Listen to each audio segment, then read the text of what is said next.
Hello વિદ્યાર્થી મિત્રો, રાધે રાધે. તો ટેટ 1 કોર્ટ કેસની માહિતી લઈને આપણે આવી ગયા છીએ. તો આપણને ખબર છે કે આજે આપણી કોર્ટ કેસની તારીખ હતી 31/7/2026. આજની તારીખ હતી ને સમય આપણને આપેલો હતો 4 કલાકનો. પણ મિત્રો બન્યું છે એવું કે જે 4 કલાકનો સમય આપેલો હતો ને એના બદલે કોર્ટ શરૂઆત થઈને 11 વાગે કોર્ટ ખુલી, એટલે તરત જ આપણા કેસને સાંભળવામાં આવ્યો છે.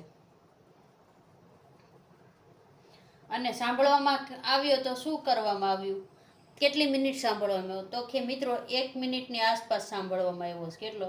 1 મિનિટની આસપાસ. શું કામ આમ કહું છું કે જેવો જ આપણો કેસ ટેબલ ઉપર આવ્યો અને વકીલોએ રજૂઆત કરી, એવું જ જજ સાહેબે આજે મારી પાસે ઘણા કેસ છે અને મારે બીજા પણ જોવાના છે, એટલા માટે આ કેસ ઉપર આજે આપણે આગળ નહીં વધીએ કે નહીં લઈએ એવું કહીને તમને આવતો શુક્રવાર આપી દીધો છે. કયો આપી દીધો છે? આવતો શુક્રવાર. એટલે સમજી લો ને 7/8/2026ની નવી તારીખ તમારી કોર્ટની આવી ગઈ છે. તો મિત્રો હવે ફરી પાછું તમારે આજથી 7 દિવસ પછીની તારીખ આવેલી છે. તો હવે તમારે કોર્ટનો ચુકાદો 7 તારીખે શું થશે એના વિશે રાહ જોવાની છે. કારણ આપણે હાથમાં ખાલી રાહ જોવાનું છે, તો આપણે રાહ જોશું. કારણ આમાં માર્ક ક્યારે સુધરશે, ક્યારે ચુકાદાનો અંત નિર્ણય આવશે ને એનું કંઈ હજી ફાઇનલ છે નહીં. તમે દર વખતે જોઈ રહ્યા છો તારીખ ઉપર તારીખ, આગળની તારીખ આવી જાય તરત જ. હવે તમે 28 તારીખનું જોવો તો તમને સીધી 31 તારીખ આપી દીધી. 28 તારીખે આપણો કેસમાં 2 થી 3 મિનિટ સાંભળવામાં આવ્યો અને તરત આજે તો ફક્ત 1 મિનિટ જેટલો સાંભળી નેક્સ્ટ ફ્રાઈડે કહી દીધું સરે. શું કીધું જજ સાહેબે? શું કીધું? Next Friday. બરાબર. એટલે આવતો શુક્રવાર તમને આપી દેવામાં આવ્યું છે. અને આવતા શુક્રવારે પણ મને એવું લાગી રહ્યું છે કે નવી તારીખ આવી જશે. કારણ આપણા કોર્ટ કેસને આગળ વધારવામાં જ નથી આવી રહ્યો, સાંભળવામાં જ નથી આવી રહ્યો. સાંભળશે, કંઈક માગણી કરશું, વકીલોની બહેસ થશે તો કેસ આગળ વધશે. આમાં તો શું થાય છે, 2 થી 5 મિનિટમાં નેક્સ્ટ ડેટ થઈ જાય છે.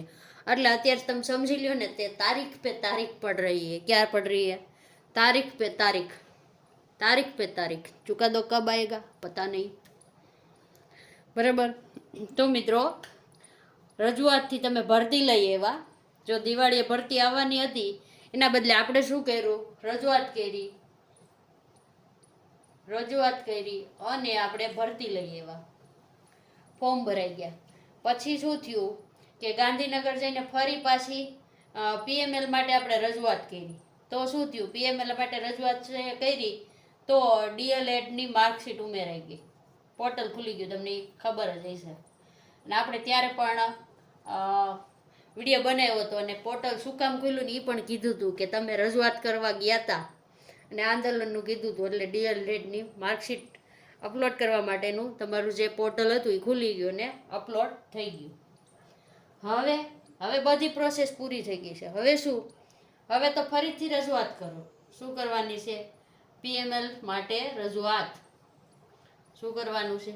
રજૂઆત. અને આ રજૂઆત માટેનો આપણે સોશિયલ મીડિયામાં જે તારીખ ફરતી હતી એ બધા મિત્રોને આપેલી હતી. 3/8/2026 જે તારીખ અત્યારે ગાંધીનગર જવા માટેની સોશિયલ મીડિયામાં ફરી રહી છે એ જ. પણ આ તારીખમાં મિત્રો જો વરસાદ હોય તો ન જતા, બાકી મોસ્ટ ઓફલી જેણે વિદ્યાસહાયક 11,000 વિદ્યાસહાયકમાં ફોર્મ ભર્યું છે ને બધા મિત્રો ગાંધીનગર પહોંચી જાજો. બરાબર. જો કંઈ નવી અપડેટ હશે કે કંઈ પણ નવી ન્યૂઝ મળશે તો તરત જ આપણે વિડીયો બનાવીને અપલોડ કરશું. તો અત્યારે વિડીયોને પૂર્ણ કરીએ છીએ. રાધે રાધે.